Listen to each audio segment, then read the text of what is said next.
fazer um atalho aí nos globos, direto para as espumas. Acho que deu para montar mais ou menos, né, assim, no encontro passado e nesse, para ver assim, a articulação geral do pensamento.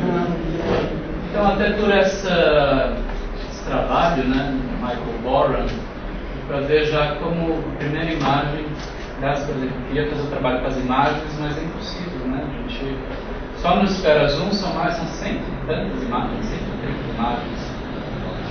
Seria fantástico a gente analisar as imagens, cruzando as imagens com os conceitos. Acho que pode deixar aceso. Agora na frente, acho que vamos deixar tudo aceso. Estava meio escuro, né? A câmera fica boa assim, né? Tá, melhora, né? Assim, melhora bem. Não, tudo bem. Depois eu vou mandar os slides. Depois a gente pode inserir, né? Os slides, na verdade, são mais um monitor do que para leitura mesmo. Então dá para a gente pensar nesses sistemas cofrágeis que ele fala, como ele define as espumas. Eu trouxe essa imagem de fundo da Mira Shandon, né? Acho que os artistas contemporâneos que dá muitas imagens contemporâneas de Sloterdijk que usa para ilustrar, principalmente os esferas 3 e o 1. Há uma relação do 3 com o 1. No fundo, ele chega a dizer que haveria uma conexão entre bolhas e espumas, né? Como se as bolhas fossem a estrutura pré-moderna do que as espumas são na modernidade, no que a gente chama de mundo contemporâneo. Então, e ambas, essa conexão... Sim, por favor. Desculpe. Acho que... Eu acho que o globo que é modernidade. Daí tem que na acepção dele, modernidade... Eu sei, mas... Tá bom, mas é o nosso conceito. O conceito que gira por ali de modernidade. Ah, sim. E que daí entra em crise no contemporâneo. Sim. Porque para ele não, ele chama de modernidade, né? Para ele a modernidade é sempre uma alteração morfológica. A modernidade coincide de uma certa forma com a morfologia da espuma, mas que vem do século XV. Aí ele tem uma outra... uma modernidade bem longo tempo, porque é o colapso do globo. Porque os globos são essa impossibilidade dos impérios, né? Do império de uma estrutura omnicompreensível. Coloca essa questão do globo, o globo começa a ruir, a explodir, os globos começam a explodir, principalmente com aquilo da infinitização e da explicitação que nós falamos em computação. Principalmente a partir desse pensador chamado Nicolau de Cusa. Ele refere muito no Esferas 1, no final das Esferas 2, nas Esferas 3. O Nicolau de Cusa, ele pensa Deus a partir de uma esfera, só que ele fala que seria a infinitização mínima de Deus e infinitização máxima. Maximamente mínimo, minimamente máximo. Dilatação. Só que ao fazer isso, segundo Sloterdijk, essa imagem da esfera, que durante toda a Idade Média foi pensada como uma harmonia do mundo, Deus é um centro, é um círculo, o centro está em toda parte, a circunferência parte de tudo. Ao fazer isso, o Nicolau de Cusa estaria estourando o globo, porque globo e infinito não coincidem. O infinito não pode ser fechado. Se eu tenho a imagem de Deus, Deus é o grande princípio imunizador, é a imagem de Deus, é uma esfera perfeita. Se eu começo a pensar em agentes extra-humanos, extra-mundanos, né? Que estão forçando isso a se infinitizar, então é como se a gente tivesse uma explosão do globo desde dentro. Parte do mitológico. Por isso que ele é um autor tão importante, porque é um autor que está dentro dessa revolução morfológica, que é a alteração disso que a gente chama de espuma, isso que a gente chama de modernidade. É isso que, mas eu entendo que você está falando disso, porque é o conceito de modernidade que coincide com o que ele chama de modernização, de terceira globalização, que é o mundo que nós vivemos como uma unidade comunicativa, mas que tem uma certa estabilidade. pensa a partir de uma Porque certa se a gente sobriedade. pensar bem, é no século XIX que não é que esse globo explode. Na realidade, ele vai se mantendo. Isso não tem isso. Por isso que ele fala do Leibniz, né? Isso. Por exemplo, no Esferas Ele vai 3. se mantendo. É no século XIX que a coisa começa a explodir. É que o que é chamado de modernidade, se você pega o lado alemão, é uma coisa. Sim. Se você pega o lado francês, é outra. Porque para os franceses a modernidade é Paris do século XIX, capital. Baudelaire. Isso é modernidade. Em Benjamin também. Benjamin, ele considera, não é sob a influência baudelairiana, ele considera a modernidade como eu vejo de maneira diferente. Bom, enfim, a modernidade começa no Renascimento, atinge seu clímax no iluminismo, e a crença na razão. E daí então essa razão ela vai de certa forma sendo minada gradativamente. É o século XIX. No século XIX, eu li assim, mas eu não estou seguindo a palavra dele, porque é muito controverso. Você pega o Latour, por exemplo, jamais fomos modernos, para ele a modernidade segue mais ou menos isso que eu estou falando. Habermas, mesma coisa. Por isso que tem aquela crise do Habermas com o Lyotard, porque o Habermas diz, não, o projeto da modernidade não está completo. Percebe essa? Eles são muito... Porque eu vejo as espumas como caracterizando bem o que é o contemporâneo. Eu acho que é isso. E aí não é só porque essa idiosincrasia mesmo, porque para os Sloterdijk a modernidade é uma crise de centros de emissão. Então, assim como os globos estruturam os centros de emissão, né, a partir do projeto da globalização metafísica, depois da globalização terrestre, os centros colonizadores. Ele fala, por exemplo, da Igreja Católica como grande, a Santa Sé, o grande irradiador, o grande centro irradiador na expansão ultramarítima. Então, isso ainda é a globalização terrestre, isso é renascimento. Só que, por exemplo, uma coisa que ele coloca que é interessante, ele fala que é uma mudança de elemento, uma mudança morfológica, que é paradoxal, porque a gente fala da Terra, mas a expansão ultramarítima mostrou que a Terra é água. Então, quando ele fala da espuma, uma das definições é que é o ar no lugar indesejável, ou é uma morfologia do estado. No fundo, é a morfologia da água, mas não é nem do ar, não é nem mais a água, né? Porque a água ainda estaria dentro da estrutura dos globos, da globalização terrestre. A espuma é quando a gente não tem mais nem água nem ar. Então, é um misto de terra e ar. E daí é o quê? Estruturas frágeis, impermanente, tecidos vivos, irreversibilidade, morte, desterritorializações. No fundo, acho que a questão ali, por isso que eu falo que tem uma paridade com o Deleuze, porque os grandes estados, né, estariam muito ligados às noções de territorialização do Deleuze. E as espumas seriam o processo de desterritorialização, que já começa com o capitalismo, já começa com o capitalismo mercantil. Quando eu produzo de capital, não é desterritorializando, e no fundo é produzindo espuma. Né? Então é isso que é interessante. Eu acho que toda a teoria da cultura, por exemplo, na literatura, é claro que a gente fala de modernidade, já é Baudelaire, já é o Spleen de Paris, já é Paris do século XIX, já é etc. E aí a gente tem essas acepções diferentes, né, que colidem. Para o Latour, nós nem nunca, jamais fomos modernos, porque para ele a construção da modernidade se dá por uma relação nós-eles. Então, quando o Ocidente cria, por exemplo, nós temos a ciência e eles têm mito. Né? Só que então você pode dissecar um cadáver, você está fazendo ciência, porque é como você quer o que o Latour chama de purificação. Na ciência moderna, ela é uma purificação da magia. Só que nós é que purificamos para chamar ela de ciência. Né? sendo que, na verdade, você fala, nós poderíamos muito bem estar ali, o cientista está no laboratório, ele está falando de agentes ali, vivos, ele é um animista. Só que ele diz que ele está fazendo ciência.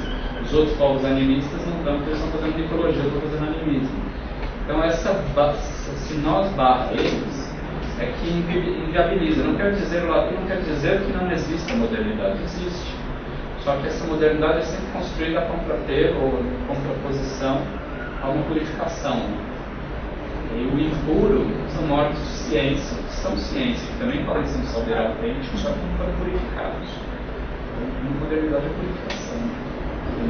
Acho que dá para aproximar da condição pós-moderna do Lyotard, essa queda das grandes narrativas. Isso, né? Então é o que eu acho que a Lúcia está pensando nesse sentido. O Lyotard. É que dos autores que ela falou, eu não achei que é o que. Isso, que se aproxima a espuma, né? É. Sim. A alocação é morfologia da espuma, tem a ver com grandes narrativas, com a queda das grandes narrativas. O Lyotard, esse livro do Lyotard é um livro brilhante, né? Eu acho que ele, às vezes, durante um tempo, ele foi muito caricaturizado, né? Você sabe que o Lyotard escreveu uma condição pós-modernidade explicada às crianças, né? Ele ficou puto com a recepção do livro. Que é um livro de epistemologia, é um livro duro. Ele está falando, na verdade, por exemplo, de problemas de critério, problemas de incomensurabilidade epistemológica, da universidade, produção do saber no mundo contemporâneo. Então, tudo isso tem a ver com espumas. Eu só acho que a demarcação... Segmentação temporal é diferente. É diferente. Porque o Lyotard, para ele, a modernidade é no sentido francês. Isso. É a modernidade século XIX. Que na arte a gente chama de modernismo. Isso. Agora, o Habermas, inclusive, explodiu o debate pós-moderno, porque o Habermas foi receber um prêmio, sabe? E ele se contrapôs a Lyotard.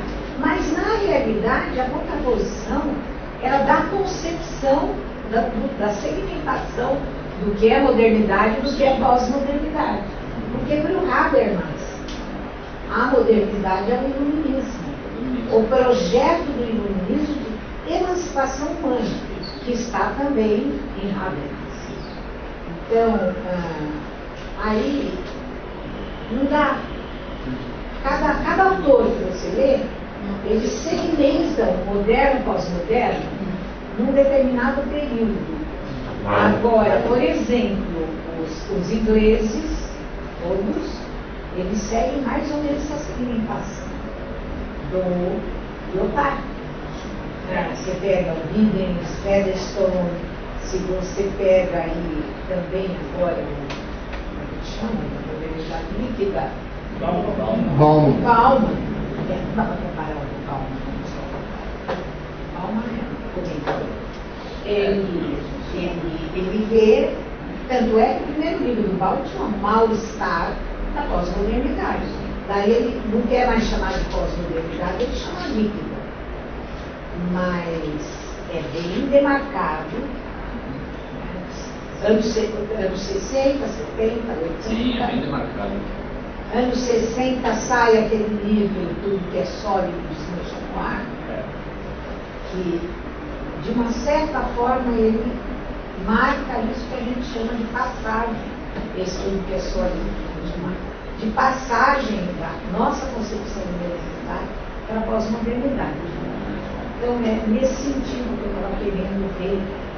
Mas isso, eu tenho a impressão. As ideias a gente vai encontrar no Sloterdijk, só que ele faz uma segmentação diferente. Por exemplo, o Sloterdijk eu acho que é interna a divisão dele, porque esses autores, todos os outros, eles usam uma divisão de medieval, modernidade, que é mais ou menos oficial na historiografia. Pode ser essa francesa, pode ser. Isso. Os franceses de qual se pensa em modernidade a partir de 1789, a partir da Revolução Francesa para cá. E tem a outra visão, como você disse, é do Renascimento para cá, que é moderno, com o auge do iluminismo. Isso é historiografia oficial. A impressão que eu tenho, que eu estou explicando, o Sloterdijk, a divisão, a periodização dele é interna ao interna, porque é morfológica. Morfológica. Por exemplo, assim, ele chega a dizer isso textualmente, que no Esferas 3 a espuma coincide com o que a gente chama de modernidade a partir do Renascimento, ou seja, do Renascimento até hoje. ele não usa em nenhum momento, por exemplo, a palavra pós-moderno. Não usa, porque senão iria refutar esse próprio argumento dele. Só que, nesse ponto, ele se distancia do Lyotard, porque, no fundo, o projeto Esferas é uma grande narrativa. Ele está reatualizando o conceito de metanarrativa, entende? Sim. Então, é possível você ter espuma, por exemplo, ele vai falar de espuma na mitologia egípcia, ou mitos de espuma de Afros, por exemplo, né? O nascimento de Afrodite, a simbologia de Afrodite na cultura grega. Então a gente tem espuma, é sempre muito transversal. Né? E o que você está explicando é uma periodização completamente nova, que eu estou vendo, que, como você diz, é morfológica. Se a gente for ver o que você está falando, é muito estranho isso. É a primeira periodização que não está levando em conta intervalo de tempo. Não é. Todas essas que a gente citou aqui são periodizações, vamos dizer, clássicas. Essa é uma periodização espacializada, morfológica. Da forma que predomina em cada grupo que você falou. Isso. É transversal. Pode haver globos, escolha, sempre haverá bolha, em todas as épocas, porém, ou aquele uma predominância do globo que começa a se esfacelar. Às vezes ele está até convidando a gente a pensar o tempo como espaço, não o contrário. O tempo como espaço. O tempo pelo espaço. Pelo espaço. Espacialmente. É isso aí. Porque espacialmente isso que precisa ser transversal, porque fenomenológica e espacialmente as coisas são contínuas, contíguas. Se eu observo aquela árvore ali ela tem milhões de anos. Um pássaro, a forma, a morfologia do pássaro tem milhões de anos. A configuração, não esse pássaro, mas a configuração morfológica. Então, eu não tenho como datar. As datações elas acabam se dilatando, porque do ponto de vista espacial, uma continuidade de formas que coexistem e em múltiplas temporalidades. Então, isso eu acho que isso dá em alguns choques, né? A gente está pensando com categorias com tem que vir aqui, por exemplo, se a gente pensar, de repente pensar algumas coisas de relações das tribos indígenas, de algumas etnias indígenas, talvez a predominância seja de espuma. Se pensar em relações de cosmologia, de parentesco, eles já vivem na espuma desde sempre. Só que a predominância, ou seja, aquilo que é o desenho da época, eles entram como globo, como bolhas dentro de uma certa narrativa majoritária. Dentro da história ocidental. Por isso que o Sloterdijk é importante para os meus amigos etnógrafos, antropólogos, porque ele também se possibilita pensar a partir da descostura, da parte da margem, né? Eu estava pensando em rede, internet. Não sei se eu estou enganada, mas me pareceu que essa mudança de centro de edição se pode pensar a internet a partir disso. Sim, a internet já é espuma, já é morfologia de espuma, porque você tem múltiplos centros de edição. Exatamente, sim. Então, isso, claro, você tem os centros de poder que vão continuar sendo os mesmos, mas você tem um youtuber que tem 2 milhões de seguidores, qual é o centro de emissão? No fundo, ela tem mais seguidores do que o leitor, sei lá, uma revista de prestígio da banca de jornal. Então, que é uma grande instituição, seria uma bolha, seria um globo, aliás. Seria uma... Mas essas coisas coabitam. Mas, no fundo, a produção, ela é mais ou menos... A espuma se aproxima muito do modelo rizomático. Porque daí você tem multiplicações de centros de emissão. Questão só de definição é só que para o Sloterdijk o Deleuze ele é um monista, porque ele acredita numa diferenciação dentro de uma mesma substância que se diferencia a si mesmo. A gente está lá no Spinoza. É um Deus sive natura, um Deus modalizado. Os modos de Deus coincidem com a própria substância de Deus. A natureza são os diversos modos pelos quais Deus se manifesta. Então não quer dizer que o meu corpo, as coisas são Deus, que são modalizações de Deus. Só que isso é monismo. E o que o Sloterdijk está tentando pensar é fora do sistema monista. Ele está tentando pensar multiplicidades de espaços e centros emissores que caracterizam mundos diferentes. A implicação política disso é extremamente difícil de se conscrever. Esse mundo diferente... É o que eu tenho chamado de guerrilhas ontológicas. Você tem guerrilhas de mundos contra mundos. E cada mundo tem a sua própria criteriologia, seus próprios critérios de valor. Porque não são mundos que possam ser recobertos por uma mesma regra, ou que possam ser recobertos por um... Quando são recobertos por um globo, há sempre um centro de emissão desse globo que está respondendo por alguém que é real, que é situado e que está em determinado lugar. Não é uma esfera, uma grande substância que recobre tudo, recolhe toda a experiência. E ele volta, a espuma volta, ela retroage. Para o globo, né? É. Então, é isso que é por isso. Todos esses mundos voltam a ser o único mundo. Não. Multiplicidade sempre. Nunca. Porque é sempre discreto, sempre separado, sempre múltiplo. Porque a noção de multiplicidades e espaços. Os espaços, por isso que eu marquei a questão do X-Field. Lembra que a gente falou no encontro passado? O mundo circundante, os Grunbergen, as infinidades de mundos circundantes, a originalidade do X-Field, ele está quebrando uma taxonomia biológica que seria de recolher as espécies num grande todo. Isso daí seria um modelo arbóreo, né? Tem um modelo arbóreo, daí você tem as espécies aqui, os indivíduos singulares, e aí digamos aqui A, que é uma espécie que você recolhe esses indivíduos. O que o X-Field está propondo é que você tem, na verdade, diversos ambientes circundantes, ambientes circundantes. Eles chamam de plataformas, ou de mundos circundantes. A questão do X-Field é o ser humano conseguiu falar dos outros animais como se isso fosse uma totalidade, ele pensou a si mesmo como uma plataforma especial. E isso daqui como se fosse uma plataforma geral. E daí o X-Field vai dizer, não, na verdade, cada plataforma é uma plataforma especial. Não existe plataforma geral. Então, a noção é... Mas aí não é uma metalinguagem, né? Desse ponto de vista. Como assim? Porque se toda a plataforma é parcial, como que eu posso fazer uma metalinguagem ou algum conceito que você colocou de uma coisa universalizante? Nunca vai existir. Nunca vai algo que englobe tudo. Sim, é isso que eu estou tentando marcar. Por isso que eu estou falando, o globo, ele é sempre bivalente. Ele é sempre um universal barra local. Ele é sempre inimigo barra amigo. Ele sempre está nessa estrutura. Sempre um resíduo de local naquilo que tem essa pretensão universal. É sempre um local que se transforma num conceito transparente para abranger uma universalidade.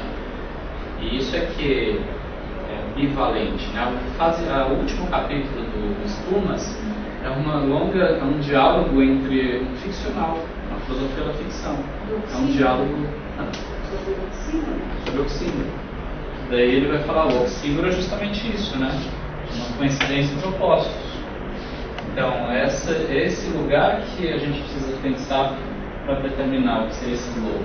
O globo não é totalidade. O globo ele é totalidade para muitos, mas não é totalidade para todos. Porque não existe a totalidade para todos. Porque a gente está sempre nesses mundos movediços. Não sei se está fazendo... Para mim, esse é o ponto mais original do pensamento. Porque ele não está negando o estatuto dos globos. Aliás, como é que faz para voltar, né? Você falou? Então, é por isso que é um trânsito, assim, não é morfológico e lógico, não é cronológico, porque não é tempo, é espaço, e é morfológico porque é forma. Claro, ninguém impede que, por exemplo, a gente tenha ao caralho dos ali algumas questões no Homo Deus. Talvez a gente possa mesmo, por exemplo, a gente possa ter novos totalitarismos que vão legislar sobre o mundo inteiro. Só que isso vai ser, aqui a espuma, né? Isso seria, essa passagem da espuma para o globo, que a gente tem visto, hoje em dia ela é muito dura, sempre passa por alguma colisão. Eu acho que hoje em dia é quase impossível chegar no globo sem passar pela bolha primeiro.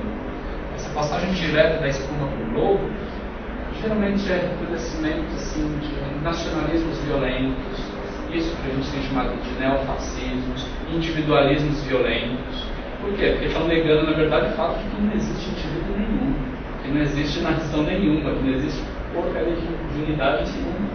Porque isso, as espumas estão fazendo água em tudo isso já há muito tempo, já desde o século XVI. a infinitização do mundo, explicitação, percepção da absoluta insignificância do ser humano dentro de um universo cada vez mais, bilhões de galáxias, trilhões de sóis.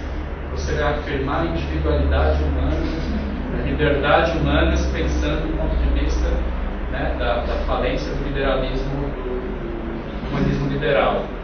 Todos os sistemas autopoiéticos, sistemas informacionais, traduzidos em algoritmos, que estão sendo traduzindo nossas expectativas e desejos e devolvendo essas expectativas e desejos para aquilo que nós consumimos e somos. Então nós estamos produzindo o mundo e estamos produzindo. E aí onde é que entra o indivíduo nisso? O indivíduo vai se subdividindo em subsistemas, Mas talvez o pensar libertário não seria isso? Essa alforria do indivíduo? Então, mas daí você teria que fazer uma postura brilhante desse novo conceito de indivíduo, para não ser uma construção ingênua ou neo-romântica, assim, sabe? Ou então reeditar categorias metafísicas, como alma, por exemplo.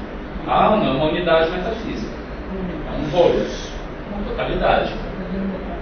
E a alma se baseia no que? Na metafísica da síntese. Existem as substâncias compostas e a alma recolhe tudo isso numa unidade simples, que é dada por Deus. Ora, se nós vamos ver o olho humano, a constituição dos organismos, não existe nada simples. Nunca existe nada simples. No fundo, é uma série de sistemas que vão sendo entrando em colapso, sobrevivendo, não sobrevivem por lei de erro. Né? Vocês estão vendo o Westworld, a série Westworld, lá o doutor ele fala, o mundo, a existência toda, a única lei que existe é o erro. Isso é neodarwinismo total. Acaso é necessidade. Acaso é necessidade. Já estava no Jacques Monod lá, um clássico da biologia, Nobel, anos 70, isso já é clássico, já está velho. Leis de seleção e adaptação. Então, qual é a unidade? Qual é a simplicidade? Não teria. Os organismos são diversos, infinitos subsistemas que são organizados entre si. Olha, são espumas. Essa morfologia das espumas, até logo no começo do terceiro volume, ele vai falar muito da morfologia de morfólogos, estudiosos da área de biologia mesmo. Pensar essa morfologia que não envolve a simplicidade. Rodrigo, uma pergunta metodológica. Por favor. Eu não li, né? Eu passei somente algumas partes das partes que você indicou. Mas eu li no começo do Esferas 3 que ele diz que esse livro poderia ser lido primeiro, do Esferas 1 e do Esferas 2. Você acha isso aconselhável, para quem não conhece? Eu acho que tanto o Esferas 1 quanto o 3 dá para serem lidos, eles podem ser lidos isolados, podem ser lidos. Eu acho que dá, aliás, eu não sei, até a gente poderia ter começado pelo 3, não sei se foi uma boa escolha essa minha de fazer tudo assim. Mas acho que é para tentar. Mas é que ele coloca isso. Isso, ele coloca, porque no 3 ele até faz uma recapitulação. Então, isso que eu acho. No começo do 1, que eu sugeri para você, no começo do 1 ele já fala do projeto todo. E aí no 3 ele faz uma recapitulação dos dois anteriores. O que eu só acho difícil, o 2, eu acho que ele é mais específico para quem lida com filosofia, com a história da filosofia ou com a história das religiões. Ele é muito importante. É central, mas eu acho que precisaria dos dois primeiros, o primeiro e o último, o terceiro, para entender o 2. Até porque o 2 sozinho tem quase 1000 páginas, são 170 páginas. E outra pergunta, assim, eu não conheço mesmo a obra dele, então pode ser uma pergunta que não tenha, não seja cabível, mas você disse que tem tantas imagens e mesmo essas narrativas que estão como ilustração, né? Literatura também. Literatura mesmo. Para fazer as manifestações dele, tem algum critério, por exemplo, temporal, dentro disso que ele acha que é a unidade? Das imagens? Para escolher as imagens, ou simplesmente é aleatório, ou que ele achou pertinente? Não tem. Olha, tem imagens que são mais atidas ao texto, ele chega a comentar. Algumas imagens, por exemplo, no Esferas 1 tem uma imagem linda do Giotto, né? Que é o Cristo e Judas. Ele vai falar da emergência do rosto. Ele mostra como o Giotto ele faz uma montagem que o Cristo e Judas formam um único rosto. Então isso no fundo é uma questão, uma percepção da arte morfológica. Aqui, ó. Pensar, esse mesmo, o detalhe. Eles estão se beijando, né? O beijo do Judas. Só que a montagem do Giotto forma como se aparece o olho de um e o olho de outro, né? Um rostinho dos dois. E aí, qual que seria a questão? Um renascimento, qual é a modernidade do renascimento?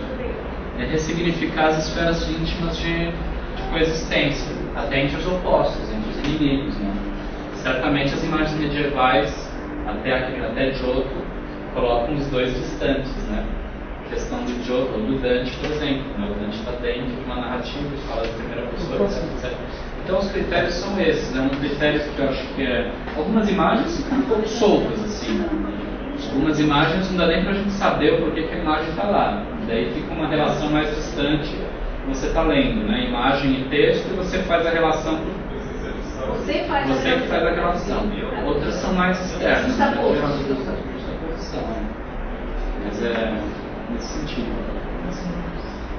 Eu acho bacana isso, né? Porque de fato é uma consciência aí de que não é tudo que pode ser dito, né? O visual tem potencial que o audiovisual não tem, e vice-versa. Porque também não é só ilustrativo, ele já disse isso, é bem claro que as imagens são parte do texto, são parte da teoria de uma certa forma. Que era uma coisa que na geometria dos geometristas de atividade, parece que sim. O desenho, né, fazia parte da demonstração. Com o tempo, a demonstração passou a ser algébrica, né? Sim, isso. É uma abstração do desenho, né? Uma abstração, ou seja, uma... Isso está lá, na verdade, isso... Tiago. Tem que abrir na página. Isso está até naquela questão, antiga questão do Deleuze, né? Dos personagens conceituais, né? O Deleuze sempre, lá no começo ele diz, no começo da filosofia, o filósofo era o amigo do saber, né? É uma imagem. A imagem é um personagem conceitual. Por isso que o Deleuze diz que o Dostoiévski é filósofo. O Artaud, eles produzem personagens conceituais. Eu acho que o Sloterdijk ele usa a imagem como imagem conceitual nesse sentido, faz parte da obra. Embora ele não é ilustrativo, e não tem separação simbólica e imaginária. Então, vou avançar aqui em alguns trechos, né?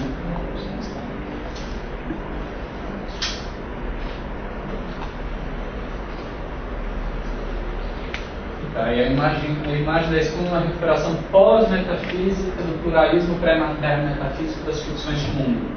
Pluralismo pré-metafísico é das bolhas, ficções de mundo. Ou seja, nós temos as bolhas, essas bolhas são pequenos mundos, né? Habitados, que têm um sentido interno porque são ontologias. As ontologias são internas aos processos da realidade. Nesse sentido, o Sloterdijk cita bastante o Flusser no Esferas 3. Mas isso está lá no Flusser do Língua e Realidade, né? A língua funda a realidade. O Flusser dá uma conotação, um fundamento mítico para a língua. Né? Ela não produz realidade. Ela não é só uma descrição da realidade. Os modelos das línguas, vai falar de modos de línguas flexionais, não funcionais, aglutinantes, como isso produz realidade. Então isso está numa origem de uma ficção de mundo. Né? As esferas têm que ser pensadas nesse sentido de ficções, grandes ficções de mundo. Essa dimensão não se deixa, contudo, atravessar pelo pathos nihilista que marcou o século XIX e XX, um pouco que a Lúcia falou da filosofia amorosa.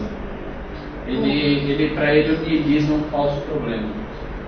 Por quê? Porque o nihilismo seria uma nostalgia do globo, uma nostalgia de Deus, uma nostalgia das instituições, uma nostalgia do sólido, uma nostalgia da substância. Ou então, se for, pode ser um nihilismo ativo no sentido nietzschiano, e daí pressupõe uma transvaloração. Só que a transvaloração pressupõe espuma, ou seja, pressupõe um atravessamento, uma transformação. Então, essa ideia do nihilismo como algo próprio da modernidade, próprio do mundo contemporâneo, O Sloterdijk que isso não faz muito sentido. Assim. Toda nadificação é uma possibilidade do novo advir. Então, é novos valores, novos critérios, novas formas de vida. Então, a nadificação nunca pode ser por nada, nunca pode ser totalmente negativo. E é o que o Nietzsche, ele é meio nietzscheano nesse sentido, é o que o Nietzsche percebeu no sentido do ressentimento. Ressentimento, devir, potência, vontade de potência e o ressentimento, no fundo, é um niilismo negativo. Depois o Nietzsche vai identificar no mestre dele, que é Schopenhauer. Schopenhauer me ensinou tudo, mas ele é um niilista, porque ele se ateve à negação do desejo. E é preciso transvalorar. Vocês outros chegaram ao niilismo ativo. E aí ele fala essas neologismos são engraçados, né? Um livrinho dele sobre Nietzsche também, se chama Nietzsche e o Quinto Evangelho. Vocês sabem que os evangelhos são 4 evangelhos sinópticos, que são os Lucas, Mateus, Marcos, João. Ele fala que o Nietzsche é um quinto evangelho. É muito saboroso isso, ele é muito perspicaz. Ele está falando que, no fundo, Zaratustra, a mensagem do Nietzsche, uma espécie de religião do futuro. Mas é um desangelho. Essas palavras é um desangelho. O evangelho é uma boa noite, o desangelho é aquilo que gera conturbações, gera problema, né? Gera... Assim, sabotando, é um texto bem curtinho, né? Você pega rápido ali. Você viu? Esse do Nietzsche, você chegou a ver? O livro é um livro do Quinto Evangelho. O Quinto Evangelho é uma conferência, virou um livrinho. Foi uma conferência. Então, essa noção do Deus está morto tem sempre que ser pensado como possibilidade para uma nova morfologia, para uma transformação, e essa é um colapso de um sistema imunológico. Como a imunologia ela é sempre dual, ela é sempre ambivalente, quando nós temos o veneno pode gerar mais remédio, né? Essa que é. Se nós não temos mais a proteção imunológica de Deus, que bom, maravilha, a gente não tem mais a proteção imunológica de Deus. Isso vai levar o ser humano, espiritualmente mesmo, a tentar buscar outros. A lei do homem. Nunca é o hiperhumanismo, não é um hiperhumano. A lei do homem do Nietzsche é a transvaloração, a transcendência do transcender o humano. Eu lembrei que o Estranhamento do Mundo ele faz o mesmo comentário a respeito da psicanálise como o desangelho também. Não estou lembrando. E aí, comentando que ela falou da psicanálise, assim, né, você que perguntou, né? Então eu faço um pouco essa introdução de verdade da psicanálise e psicologia, e a minha impressão, assim, que eu já vi, né, o Jacó e o Billy comentando isso numa vez do Sloterdijk também, as críticas do Sloterdijk com a psicanálise é uma crítica de alguém que é bastante externo a ela, alguém que leu de uma forma não muito aprofundada, mas que não conhece muito a prática. Ele compra, e aí no Estranhamento do Mundo ele vai falar um pouco da psicanálise, quer ocupar um pouco esse lugar das religiões, de salvar o mundo, ele fala assim, as psicologias atuais, principalmente a psicanálise, não se contenta em fazer com que o indivíduo sobreviva, ela quer fazer com que o indivíduo se integre em seu self, algumas coisas desse tipo. Isso não é um consenso na psicanálise, essa ideia de, né, fazer um grande aporte para resolver a situação do indivíduo. E ele costuma fazer um pouco essa aproximação de que a psicanálise estaria aí tentando tamponar esse lugar de que as religiões deixaram ao léu. Olha, eu não digo preconceito, eu não sou psicanalista. Porém, eu acho que Lacan, ele banca um pouco Jesus Cristo, assim, na maneira dele passar a maneira dele transmitir o conhecimento dele é assim, eu falo, vocês escrevem, né? Isso é bem crístico, né? Então, assim, ele essa coisa do de outros, mas, então, assim, não sei o Freud, mas Lacan, ele tem um pouco isso, sim. Agora, claro, não é uma coisa... A diferença é que Cristo ele falou, a gente entendeu. Não, Lacan não aprendeu. Você sabe que eu digo que Lacan é meu malvado favorito, né? Porque, de fato, ele é muito inteligente. Mas foi um esforço a mais. Mas acho que ele pega um pouco, assim, sabe, o estilo assim, da psicanálise, o que fica. Ele não tinha comentado nada do estilo do Lacan, mas eu nunca li, assim, né? Mas o que falta, assim, não, meu ver, um pouco, né, e aí ele faz críticas conceituais, mas falta um pouco de conhecer um pouco dos elementos da prática mesmo, assim, sabe? Sim. Porque uma coisa é você ler lá o Freud, né? Outra coisa é você ir ouvir uma discussão de um caso clínico, né? Tem uma diferença. Ele acha, né? Às vezes dá a impressão de que ele acha que tem muito psicanalista ainda lendo Freud, aplicando a psicologia, aí aquela crítica que ele faz do objeto, né? Já vai fazer exatamente essa crítica. Então, assim, olha, essa ideia de sujeito-objeto do Freud, né? Ela não é tão simples assim, que ele está pegando o sujeito cartesiano e empurrando, né? Ele está fazendo, é um sujeito-objeto completamente dentro de uma relação, né? Lógico, ele permanece... Ele fica no simbólico, né? Não sei. Mas tem a leitura mítica aí, né?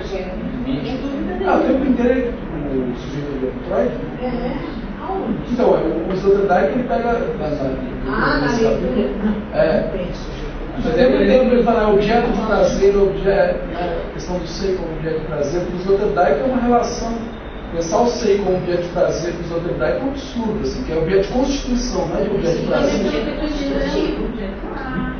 Não só de bacana,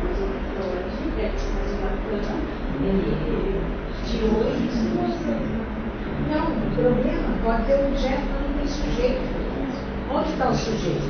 Ele rompe com o sujeito cartesiano de cara. O sujeito cartesiano é um sujeito centrado. Olha que entra o inconsciente. Olha que entra o inconsciente em jogo, descentrou, acabou, não tem mais sujeito. Então ele fala de objeto. É a terceira ferida narcísica. Mas não é dentro de uma relação sujeito-objeto, jamais. Não tem isso em Freud. E não tem Lacan, menos ainda. Agora, eu acho a psicanálise, eu acho que ela é um globo paradoxal. Está um pouco na próxima. Ela cria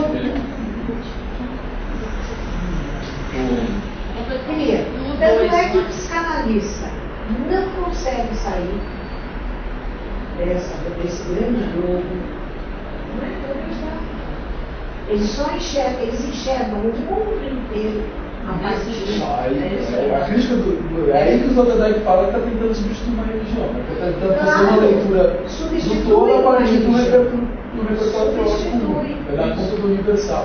Porque no fundo é baseado, por isso que eu falo que é paradoxal, baseado na falta constitutiva, ele é uma totalidade, ele cria um sistema totalitário. Mas o Lacan... Não, o pior de tudo é bem falar que o... Não, isso eu não consigo. Vem e fala que o senhor... Lá o James Joyce, como ele era psicótico, a escritura dele o salvou. Quer dizer, uma criatura que não entende nada de literatura. Percebe? Quer dizer, até a literatura tem que caber dentro do sistema e você tem que transformar um grande escritor. Uma grande obra não pode salvar a vida. Não, ele é psicótico e ele se salvou escrevendo isso. Faça por favor.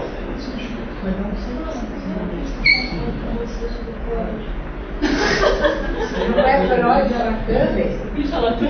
Freud, quando fala de arte fala de literatura, ele vai falar de trabalho de sublimação. Agora, no Lacan vai mais uma parte de uma crítica à psicologia da carência.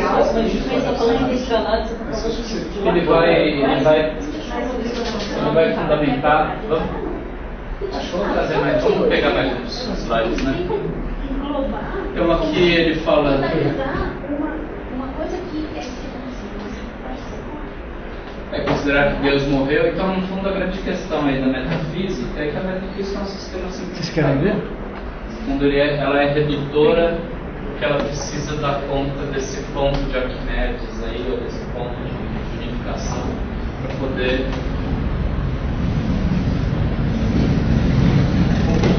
coacionar, né, a coesão, né, as multiplicidades. E aí a fenomenologia da espuma seria a Terra unida ao ar, é isso que a morfologia coloca. Há um capítulo chamado Aeremotos, que ele fala de, por exemplo, da questão aérea, de redes de transmissão de informação. A gente já está muito atravessado por essa questão do ar.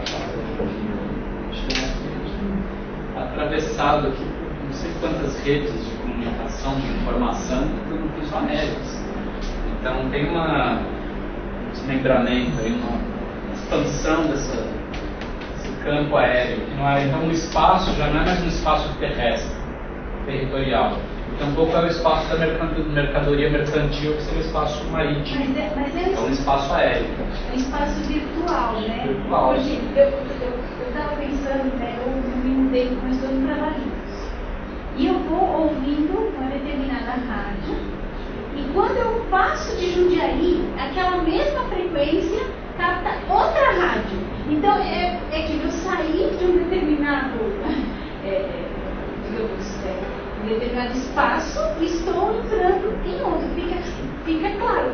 Óbvio que a gente sabe disso em teoria, mas a gente não, como é uma coisa que não é visível, né, não é tangível, assim, a gente não tem tanta consciência de que a gente está imerso em espaços diferentes, virtuais. E até a coexistência de espaços, né? Eu vou à padaria, estou tomando um café, eu vejo televisão, uma mensagem de celular, converso com o garçom e ouço uma conversa do meu lado. E a música. Então, no fundo, aquela música, então, no fundo, a noção de cofragilidade, ela é bonita. Estou em casa, ouço o zelador está limpando aqui, estou ouvindo atrás da porta, mexendo no lixo, no saguão. E agora tem uns vizinhos que gostam de fumar do prédio do lado, que gostam de fumar na área de serviço, na lavanderia. E às vezes eu olho, daí você tem. Então, essa que é muito o que ele vai falar da organização do apartamento, que é a ontologia da câmara. Porque para nós isso é tão auto-evidente, essa questão de apartamento, que nós moramos em cidade, você já nasce dentro de apartamento, já vive a vida inteira em apartamento. Mas se a gente for pensar bem, isso não tem nem um século, né? Não tem nem 100 anos. População rural, população que vive em casas separadas umas das outras, com quartos grandes, então lugares espaçados, né? Isso é processo do século XIX, depois processo de empobrecimento, cortiços, comunidades, etc., mas que depois se configurou como uma outra cidade. Então ele vai pensar muito isso na arquitetura. O Le Corbusier, por exemplo, fala: a célula é a unidade da arquitetura. A arquitetura é feita sempre do externo para o interno. Então, no fundo, o próprio Le Corbusier está pensando na arquitetura moderna usando um pouco essas categorias. E o Sloterdijk se vale e fala: não, tá vendo? A máquina de morar do Le Corbusier, todo o projeto da arquitetura moderna, a arquitetura celular japonesa, a arquitetura contemporânea, estão circulando em torno disso. Mas daí você tem muitas paredes invisíveis, é o que ele chama de sociedade de paredes finas. Você está passando de carro e vai mudando a frequência, você está passando por paredes e compartimentos diferentes das ondas de rádio. Assim como nós estamos em compartimentos diferentes, coabitando sistematicamente. E aí isso é que, eu acho que a graça do mundo atual é a gente saber um pouco que o Latour confere a importância da diplomacia, né? Ele fala: o pensador hoje em dia é um diplomata, que é você conseguir negociar no fino, fazer alinhamentos finos, fugindo um pouco do assunto, mas dentro. Não sei se vocês já ouviram falar dessas teoria da dissuasão nuclear. São alguns politólogos, estudiosos de política, que defendem que todos os países estratégicos tenham energia nuclear e tenham bomba atômica. Se todos têm, ninguém usa. Olha só que isso é uma realpolitik, um pensamento até meio cínico, duro, forte, mas que está pensando do ponto de vista do tema. Daí tem um terremoto, ninguém usou, mas a natureza usou, né? E como é que se descobre o impacto que isso vai ter no planeta? Mas de uma certa forma isso é um pensamento político da espuma como energia nuclear, porque nós não estamos mais ligados à Guerra Fria. Eu posso destruir metade do planeta e ficar aqui isolado, bonitinho do meu lado, porque não tem outra metade do planeta. Porque a outra metade do planeta vai sair via avião, comunicação. essa destruição vai resvalar na minha casa. Então esse hipertecido de conexão, no fundo, gera uma hipercerceamento. Um pouco eu acho que essa questão dos novos dispositivos de poder, né? Pensar com Foucault, a gente pode ter novos controles que minimizam certas formas de violência, mas daí se cria novas formas de violência em outros níveis, né? Violência simbólica, etc. Podemos resolver a violência com outro tipo de violência. Mas aí essas estratégias pensam nesse sentido, né? Como que é possível isso? O ideal seria o quê? Desmantelamento da energia nuclear, investimento em energias limpas, é todo um debate, né? Isso é só o comecinho, né? Podemos pensar. Uma dúvida agora, a gente acho que ficou bem clara essa questão do espaço, né? Mas aqui a questão do tempo, do passado, presente, a gente chega a entrar na discussão assim, né? Ele exclui o tempo mesmo, ou ele... Isso é uma boa pergunta. Às vezes você pergunta, bom, e aí, como é o tempo no Sloterdijk? Eu acho que ele trabalha isso em outras obras. Por exemplo, o ida e tempo, até a própria categoria tempo está no título, né? Que esse ida e tempo é um livro bem ousado e um livro de análise psicopolítica, ou seja, a categoria psicológica sempre está presente. Então, no qual ele vai buscar a categoria da ira nos gregos. Ele vai falar do timos. Timos é um conceito grego que quer dizer reconhecimento. Então, como Aquiles, quando ele tem a Ate, que é uma deusa, mas é uma categoria psicológica que produz uma desorganização mental, para que ele seja violento. Só que a Ate constitui o heroísmo de Aquiles. Por quê? Porque para os gregos, a violência, a ira, estava ligada à heroicidade e à divindade. E aí então ele vai analisar como essa violência, essa heroicidade produz estímulos, produz reconhecimento. Então ele vai fazer uma fenomenologia temporal. Então como que essa ideia da ira, ao longo do tempo, ela foi mudando. Por exemplo, o cristianismo vai depositar o agente da ira num ser transcendente. E daí isso muda a configuração do timos. O herói, ele se neutraliza, porque ele está matando não porque ele é herói, ele está matando porque Deus quer que ele mate. Ele se torna uma espécie de mediador neutro. E então ele vê isso ao longo do tempo, como isso vai sendo implicações. No Crítica à Razão Cínica também tem uma parte lá que é histórica, que é o cinismo. Ele vai pensar o cinismo lá na antiguidade e vai ver como esse cinismo quinismos, né, da antiguidade foi se transformando no cinismo moderno. Então acho que assim, ele vem dessa questão. Agora no Esferas, essa questão temporal ela é bem subordinada, ela é subsidiária. A questão é mais espacial mesmo, e morfológica. Então onde há unidade de forma, há contiguidade de tempo. Mais ou menos essa é a equação. Unidade formal, contiguidade temporal. Não importa se isso ocorreu há 10 mil anos, 3 mil anos, hoje ou se vai se repetir daqui a 2 mil anos. Se eu posso arregimentar isso dentro de um padrão morfológico, quer dizer que há uma continuidade desses tempos. Por isso que eu acho que ele tem um diálogo de fundo, que ele até não explicita muito com o Bábalo, com o Bábalo, do Atos Mnemosyne. O pensamento do Bábalo é todo essa chave a partir das imagens, os Mnemosyne das imagens. Então acho que... Mas a intersecção dessas esferas, ela não é temporal? Não, porque a própria Constituição é espacial mesmo, né? Vem lá do Nietzsche, do Sercon, do Heidegger e de outros pensadores. Então, como eu falei, né? Se eu vejo um pássaro ali, ou eu estou em relação, não sei, se eu escrevo um poema e eu li um hino órfeo, o Rio que está escrevendo sonetos a Orfeu e ele leu poesia órfica grega. Qual é o tempo dos sonetos a Orfeu? É um tempo contínuo. No caso, ele relativo ao espaço. Eu acho que porque aqui o centro é esferas, né? O que há são 3 morfologias das esferas.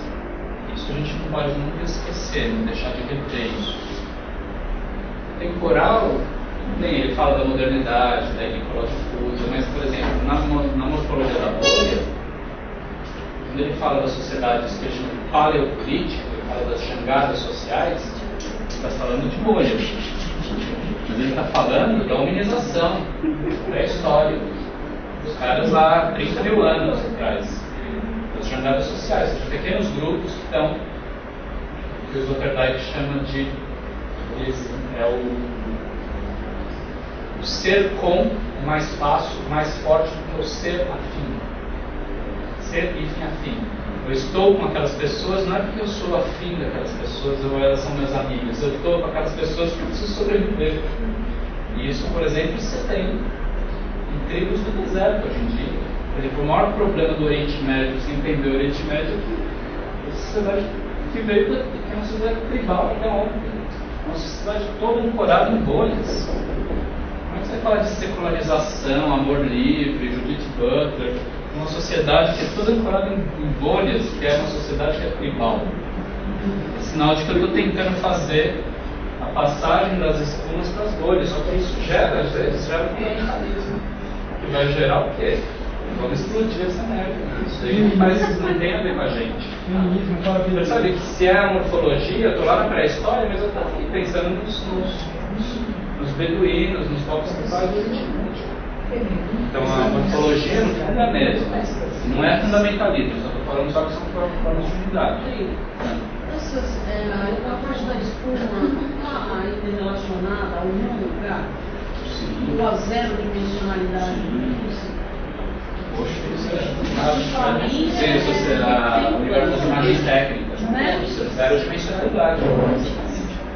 Aliás, eu acho que o Sloterdijk entendeu muito. Ele cita o Flusser mais no esferas 3, mas dá para fazer o Flusser em esferas 3, dá para fazer um diálogo enorme, né? Zero dimensionalidade, ou a ideia do não lugar, do Marc Duché, mas pensando em mobilidade mesmo, né? Em lugares flutuantes, aeroportos, passagens.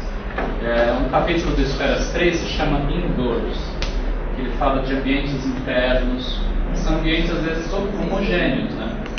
E aí a grande questão que no encontro passado o Marcelo, um amigo meu que veio assistir, ele trabalha com artes plásticas, ele falou do Buckminster Fuller. O Buckminster Fuller é muito importante no Esferas 3, porque o Fuller é o grande cara para pensar a arquitetura a partir de atmosferas. Pensando na arquitetura como domínio de atmosferas. E o Esferas 3 está muito ligado à conquista da atmosfera, porque é a conquista de climatização. Ele chama de políticas climáticas, os Sloterdijk. Mais ou menos isso é a fronteira que a gente está passando agora no século XXI, que é o que Stengers chamaria de ecologia no sentido forte, no sentido do Guattari, do Stengers, políticas climáticas. Como é possível criar tecnologias de controle da atmosfera e do clima, já que nós vivemos num ambiente que já há muito tempo, aliás, nunca foi natural. Ele sempre foi técnico, mas cuja tecnicidade e as mediações são cada vez maiores. Então, no fundo, o clima surge como um problema, mas também como uma solução, devido a uma nova realidade que está se colocando. A gente não consegue mais viver sem essas coisas. E isso não é mais uma questão de classe social, porque isso talvez o planeta inteiro vai ter um ar-condicionado em casa, porque isso vai gerar dinheiro, vai gerar expansão. Já foi explodido. Já. Isso. Não?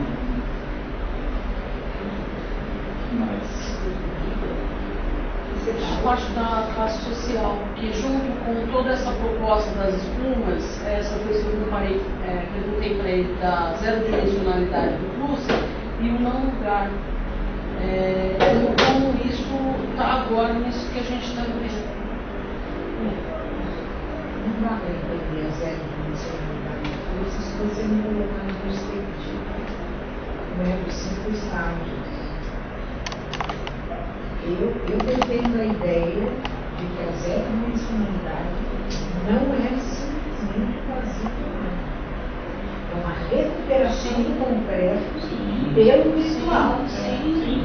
Então, é a aventura humana. Porque a aventura humana, na realidade, é recuperar o concreto. uma pluriexistência, a uma diversidade. quarta tridimensionalidade da existência. E ela, paradoxalmente, recupera esse completo pelo virtual. Quando leva. Mas nós estamos vivendo um modo mais etéreos, mais virtuais do que a gente está vivendo. Essa que é uma questão. Mas aí o que a Lúcia... A prova maior é o game. Games, né? Os games. O pessoal tem uma escola de game perto de casa agora. Uma escola de games. Acho que é terceiro, né? Escola de games grande. De criar pós-graduação. De games? Mestrado profissional em games. Vai começar a funcionar agora. É uma escola perto. Acabaram de criar. Olha o que entrou de raposa no meio do caminho. Eu nem te conto. Lá na FAP está me chamando a atenção o curso que mais sobe, que mais explodiu em 2 anos de curso é o de animação. Então essas realidades virtuais, isso tudo está aí. Agora só uma coisa interessante, o zero dimensionalidade não é o nada de jeito nenhum mesmo. E uma coisa importante é que aqui, né, também, falando do modelo de verdade, não existe vazio. Não, nem pensei em... Não tem vazio, até porque por isso também o niilismo é um falso problema. Porque é um universo meio cheio, né? Talvez até uma crítica que se possa fazer a ele. Pensando mesmo nas substâncias e Demétrio, né?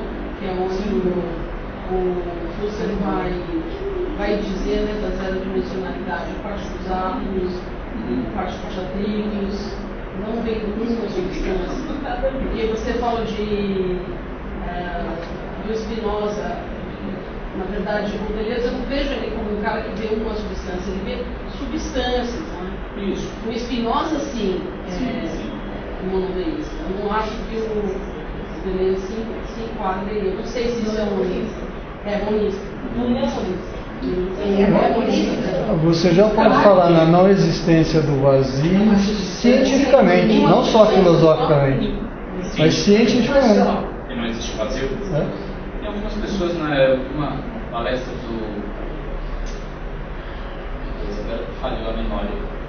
O cosmólogo lá, o Mário Novello, cosmólogo do Rio, ele disse que tem algumas tendências, brilhante, muito bom.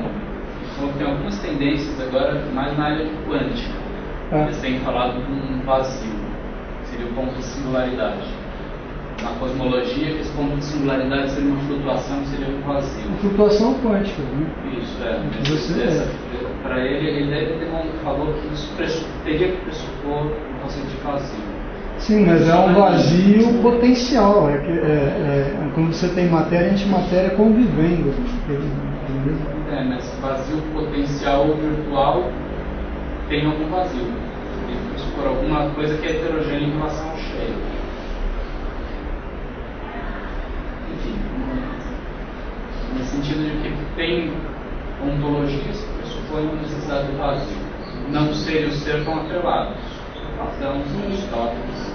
O sofista do Platão é a grande articulação do ser e não ser, a filosofia ocidental atravessa toda a filosofia, os métodos escolásticos até hoje. A questão do Deleuze que eu estou colocando, isso é que o Forsterberg fala isso muito ano passado no Esferas 2. Então, na verdade, a filosofia monista ela ainda é uma tentativa de pensar, ainda que por meios heterogêneos de diferenciação, ainda está tentando pensar numa única substância que vai se diferenciando. E ele coloca o Deleuze ali. Eu acho polêmico isso. Entende? O Deleuze está pensando em múltiplas substâncias, agenciamentos, territórios, estratificações. Deleuze, sim, aí o virtual é dentro. Sim. Então, aí é que sabe onde chega nisso? Porque o Deleuze chama de plano de imanência. O plano de imanência é único. Se conhece, tem que acrescentar. Plano de imanência Mas aí você tem uma sociedade. Desculpa, é uma. Sim. Uma Já é bem. Não, mas isso vamos puxar isso, porque isso O plano de imanência é o plano de todas as realidades, de tudo que se dá, né?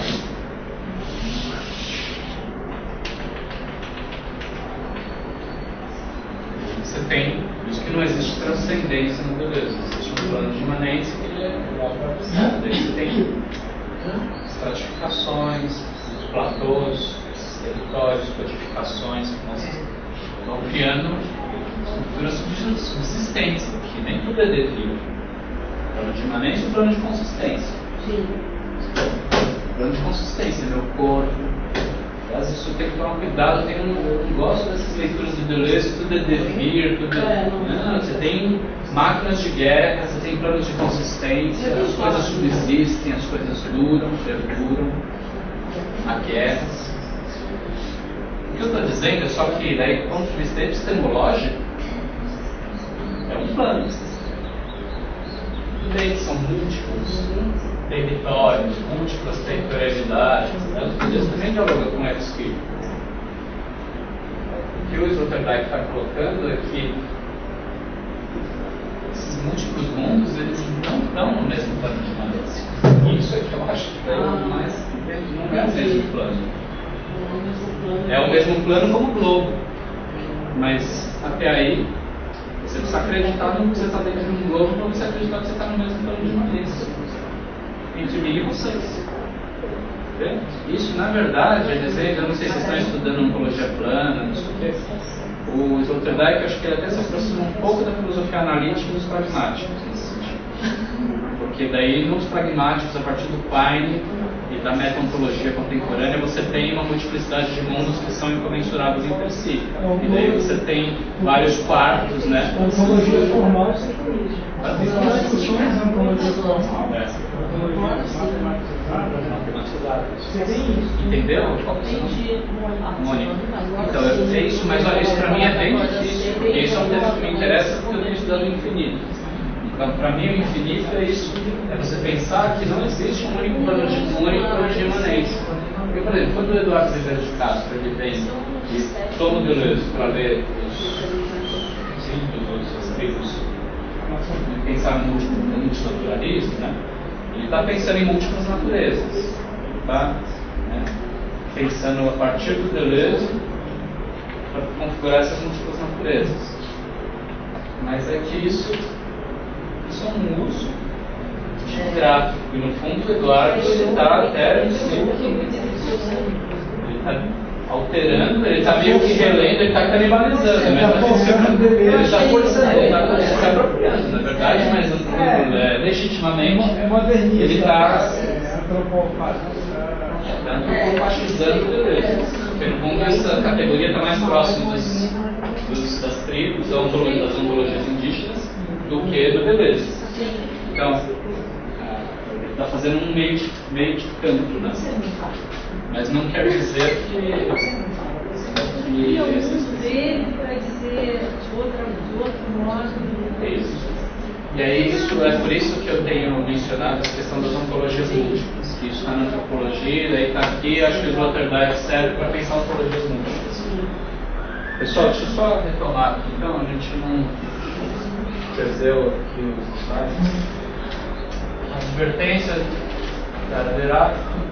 Não sei, acho que a gente pode deixar os slides e abrir um debate mesmo. Não sei se eu vou mandar os slides para vocês, são só tópicos assim mesmo, ligados aos pés. Pensar essas espumas produzem o não comum e o não universal. Porque isso, ao mesmo tempo que são sistemas cofrágeis, são esferas, ou seja, não se quebra díade, porque não tem como quebrar díade, porque é uma ontologia relacional. Ele também fala de sistemas co-isolados. Então, quando eu vivo num quarto, numa sala, eu estou num espaço, no fundo eu também estou me isolando.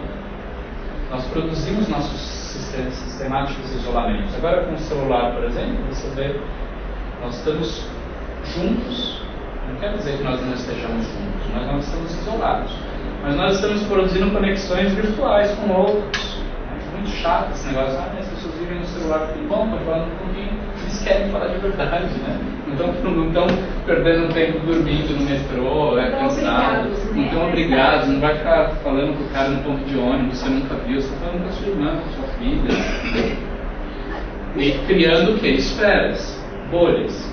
Então, a ideia aí de espuma e bolha é mais ou menos isso, né? Você tem uma relação forte por meio virtual, e uma relação fraca com isolamento do ponto de vista físico, espacial, presencial.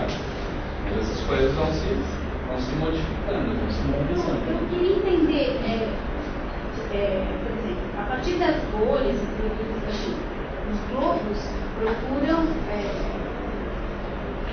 encampar, digamos, essas bolhas, né? Mas depois, quando eles se esfacelam, qual que é a diferença, digamos, dessa bolha que resulta do esfacelamento do globo numa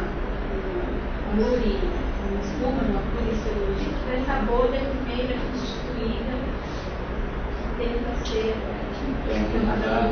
Não tem a primeira. Você vê? A gente tenta pensar cronologicamente. Você está temporalizando. Está temporalizando. Não tem diferença. Porque a bolha ela pode ser uma relação.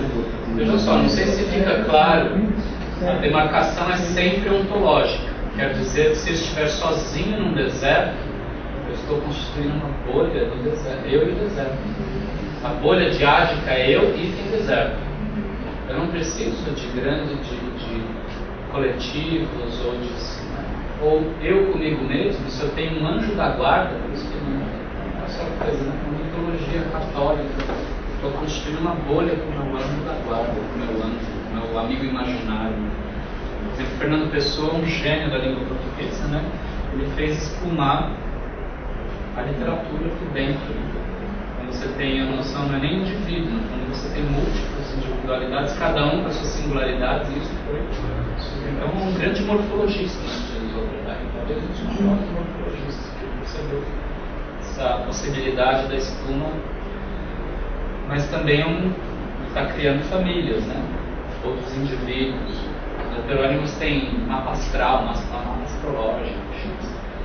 Então é isso, a gente não pode pensar do ponto de vista cronológico. É sempre lógico, imanente, como articulação, ou espacial.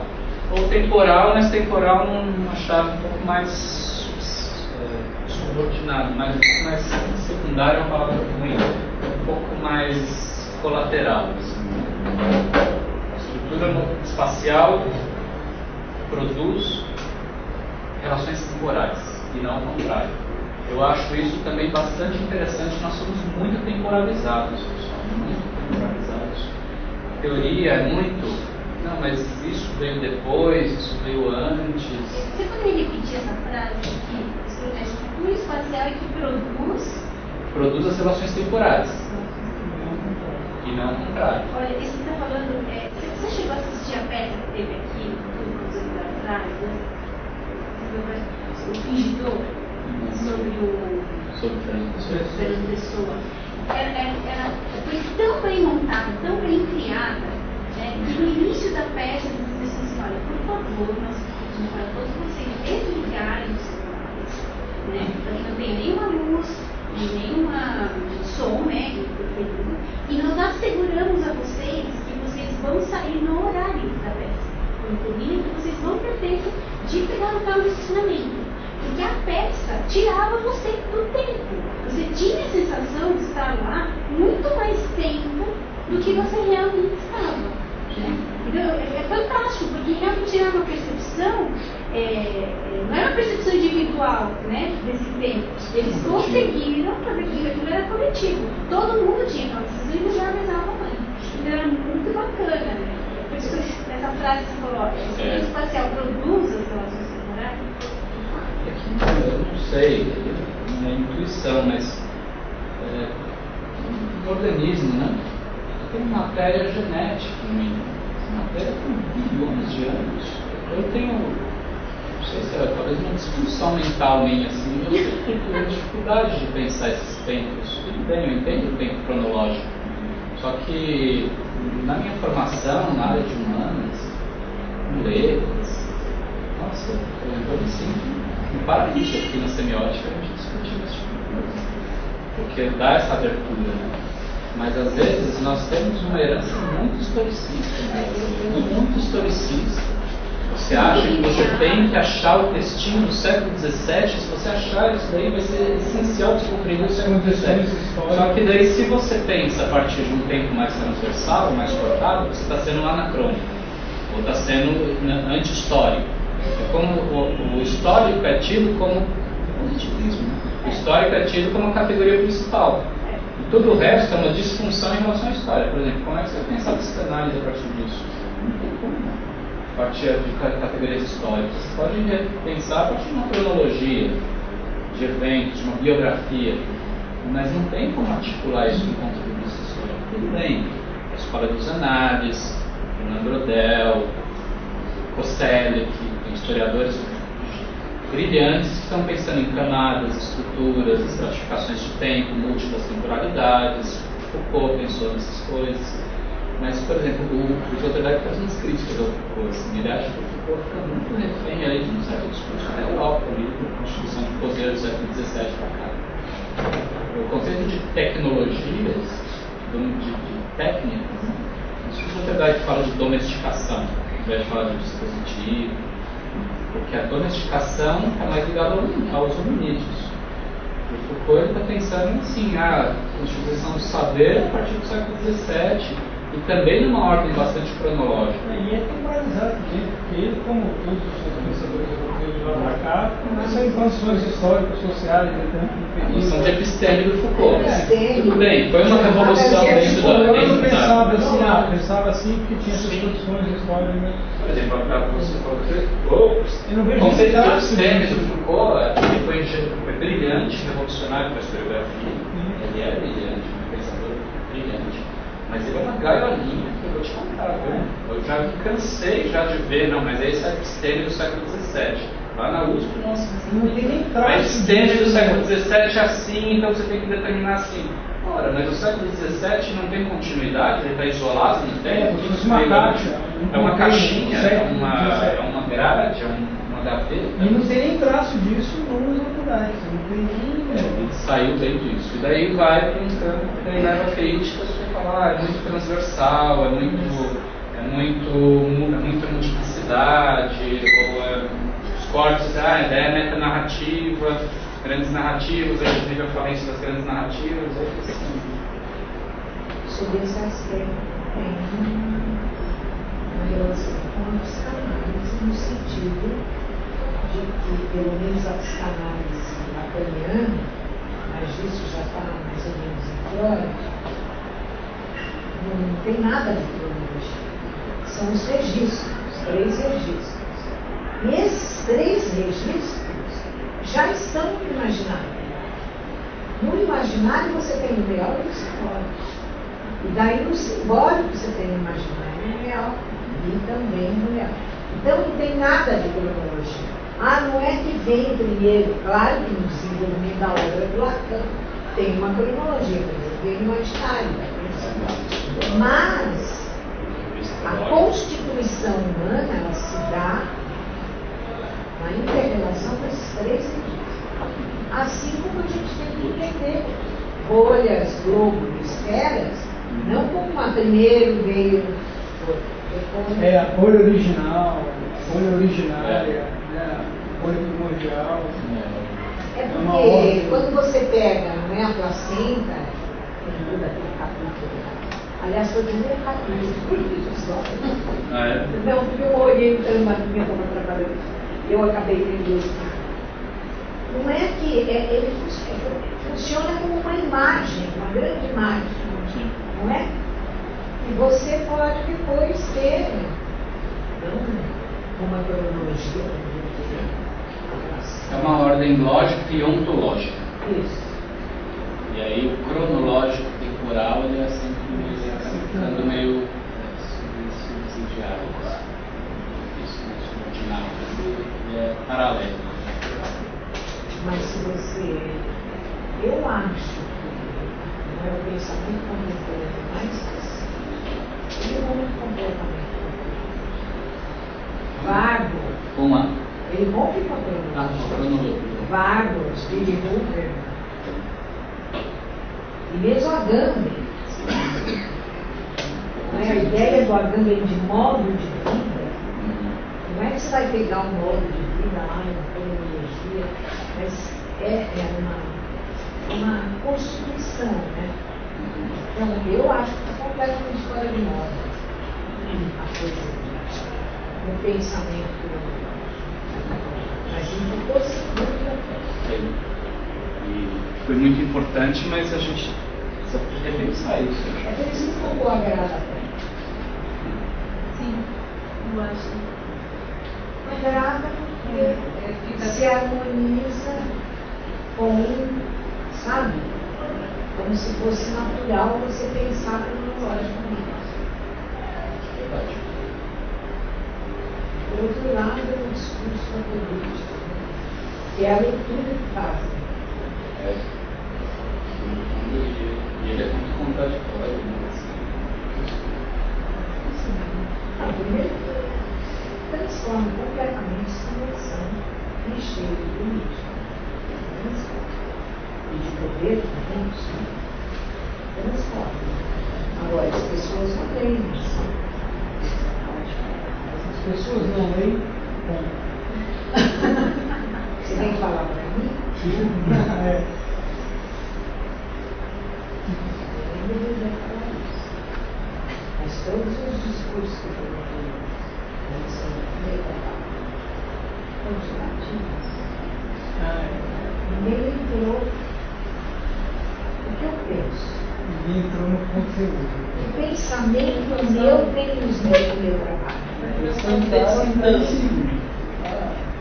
Não, sabe, eu não sou 44 livros. Vocês não me eu não sou 44. Eu fiquei reduzida a isso. 44 livros. Ela é 250 orientando, que mais? Blá, blá, blá, blá, blá. Mas são os critérios da casa. Você foi reduzido a grande. É quantitativo. Eu me acho qualitativo. Pelo menos você foi reduzido a grandes números. Tem gente que vai ter que ser reduzida a miserável. Isso é uma redução mesmo. Isso é pelo mentalidade brasileira. Eu não sou lida. Simples. Ah, tudo bem, eu leio. Eu leio. Mas quem é isso? É autoajuda. Ou pelo menos tem regras extraordinárias. Celebraram. Mas celebraram o quê? Incidente. Sim. Verdade. Eu virei uma coisa assim, sabe? Faz. Interessante. Você falou que você é modelo, né? É porque cai naquele discurso, sabe do quê? Da CAP. Sim, é isso. Da produtividade. Eu sou contra. Eu sou contra a produtividade pela produtividade. É verdade. Ou você ficar repetindo coisas que você já fez. Claro que não dá para ser para você. É impossível você ignorar como se você, a cada dia, começasse a roda outra vez. Não. Tem uma continuidade no teu pensamento. Então, de certa forma, você acaba recuperando. Olha, leitor, lá eu fui até aqui, agora eu estou continuando. Sim. Porque o pensamento, ele vai, segue, cresce. Mas acabou nisso. É justamente aquilo que a CAPES valoriza. Pessoa que produz não sei quantos artigos por ano. Mas a CAPES só exige dois. Mas, e a pessoa que não produz nem dois, fica criticando, o produtivismo, que está deixando os professores adoentados. Eles são adoentados porque eles não nasceram para fazer isso. Vai fazer outra coisa. Porque quando você se harmoniza, isso brota uma naturalidade que é uma felicidade. Então,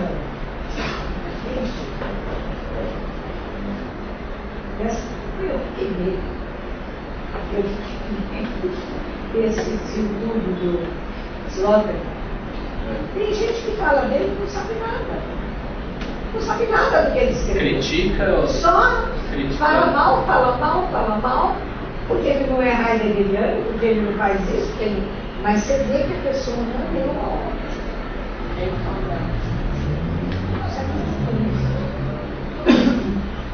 Pessoal, vocês querem desistir aqui dos slides, né? A gente pode fazer um debate, assim, vocês querem abrir com outra coisa? Acho que um debate mais orientado na finalidade que proponha, porque na verdade parece que a gente está entrando em contato com o pensamento através de estudos. Acho que Eu não sei, eu acho que vai ser estudo. Então, se der certo, a gente dá isso. A ideia é a seguinte: acho que a maior parte das pessoas aqui perceberam que o Sloterdijk, eu acho, é o pensador do século. Sugiro trocar o nome do grupo lá, joga a foto do gravista do toda a e aí põe os Sloterdijk fãs. Século XIX, século XXI. Você não sabe? Sim. A minha ideia é a seguinte. A minha ideia é a seguinte. Não deu tempo da gente se aprofundar. Não é que quando, não sei porque eu te convidei, você veio, porque os outros livros do Sloterdijk tem muito eu tentei abrir uns janelinhas, falar rápido, mas aí essa... você citou tantos livros. Então a minha ideia é a seguinte: você tem a mesma curso de pós-graduação do Sloterdijk, quando você aparecer, aí o grupo se integraria ao alunado. Não, alunado não, mas os estudantes. Sem dúvida. Entendeu o que eu estou falando? É ótimo. Quando você entrasse, aí você ampliaria por uma espécie de... eu não sei se eu consigo alguma coisa, uma pessoa convidada, alguma coisa assim. Eu não gosto de explorar, né?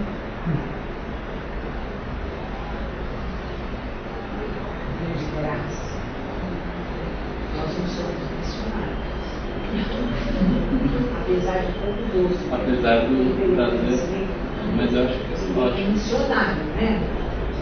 Eu não tenho vocação. E eles ganham, hein? Pois é, pessoas que mais ganham.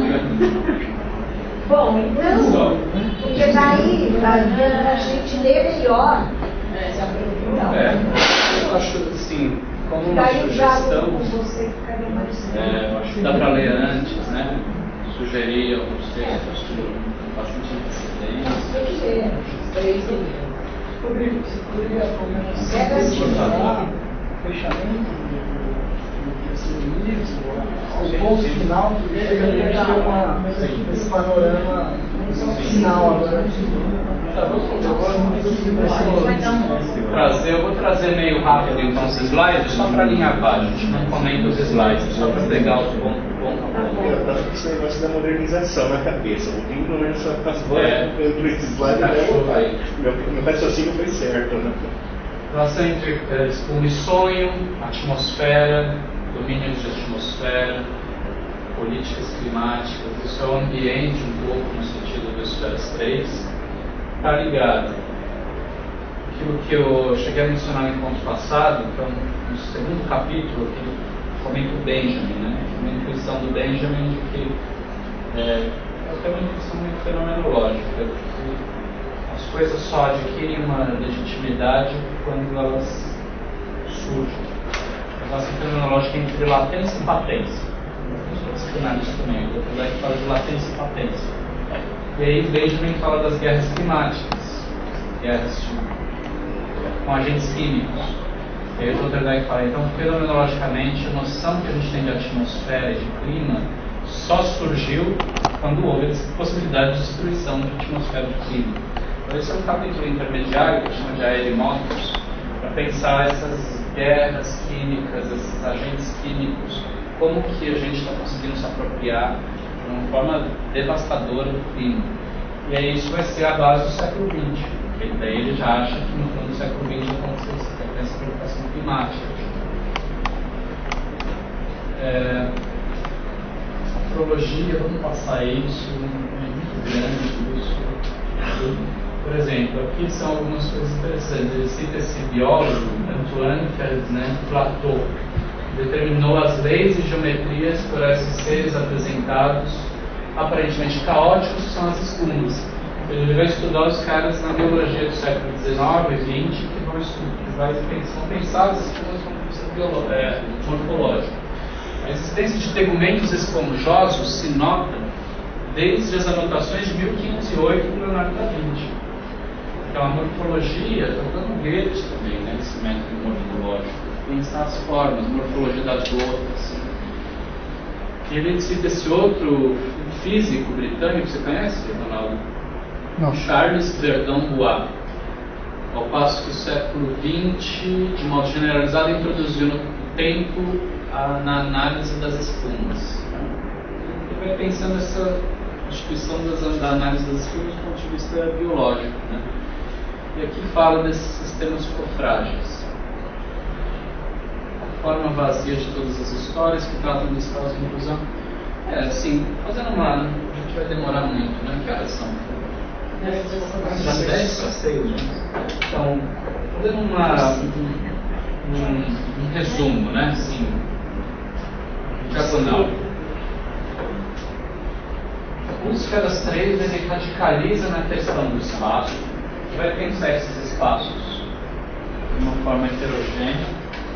Como eu disse, um autor também central para entender o Esferas 3 é o Gabriel Tardi. Acho que um grande pensador da heterogênese, movimentos de pura heterogeneidade. Porque aí a pura heterogeneidade é aquela que não está conseguindo ser resgatada. E aí nós temos então aqui a constituição de diversos espaços, que são espaços múltiplos. Como são espaços situados, esses espaços múltiplos, a gente estava conversando aqui, né? É isso que há um problema de comensurabilidade que existe nesses espaços. Porque se eu estou dentro de um espaço que é espuma, eu não tenho como legislar sobre outro espaço espuma. Porque no fundo ele está dentro de uma outra ontologia. Então a ideia de ontologia múltipla surge aqui. Só que ela surge de um modo mais forte do que nas bolhas, porque as bolhas elas têm um critério de comensurabilidade. Nós somos uma sala, nós somos um grupo, nós somos uma família. Eu e o deserto, é uma bolha porque eu estabeleço uma relação de intensidade forte com o deserto. Agora, quando há essas paredes invisíveis que começam a se enfronhar e a dissolver um pouco essas unidades, fica difícil falar de comensurabilidade. Isso é uma das coisas que mais tem me interessado. Comensurabilidade é uma questão da epistemologia. Paul Feyerabend, eu acho que é o grande filósofo, né? O anarquismo epistemológico, o problema da incomensurabilidade na epistemologia. Como é que eu tenho critérios, né? Esses critérios variam lá, D e C, e muitas vezes eu não tenho como equacionar critérios. Eu posso ter objetos, eu analiso objetos, eu tenho um certo critério. Mas quando a comparação se dá entre critérios, às vezes os critérios eles se tornam incomensuráveis. Porque um critério não é possível ser adjudicado ou subordinado a outros critérios, que haveria um conflito de criteriologia. Também entra nisso, né? Também.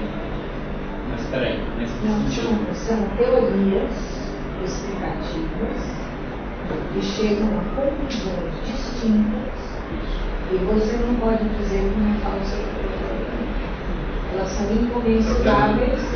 E está ligada essa tua ideia, né, da multiplicidade. Mas acho que desde a filosofia da ciência que levantou essa bola primeiro. Primeiro a falar em incomensurabilidade, discurso científico, teorias, É que eu estou falando do Feyerabend porque ele... Aí é a radicalização. Porque daí a noção do anarquismo, no fundo, não é nem que não exista critérios de verdade, só que esses critérios são sempre contingentes, eles são sempre parciais. E que há vários modos, até para o Feyerabend, não científicos, que estão na essência das maiores descobertas científicas, da análise que vai fazer o Galileu. Não é? Então isso eu acho interessante, mas no fundo isso é uma morfologia de espuma. Só que do ponto de vista morfológico, isso transcende a questão de filosofia da ciência. Porque daí eu tenho que pensar o seguinte,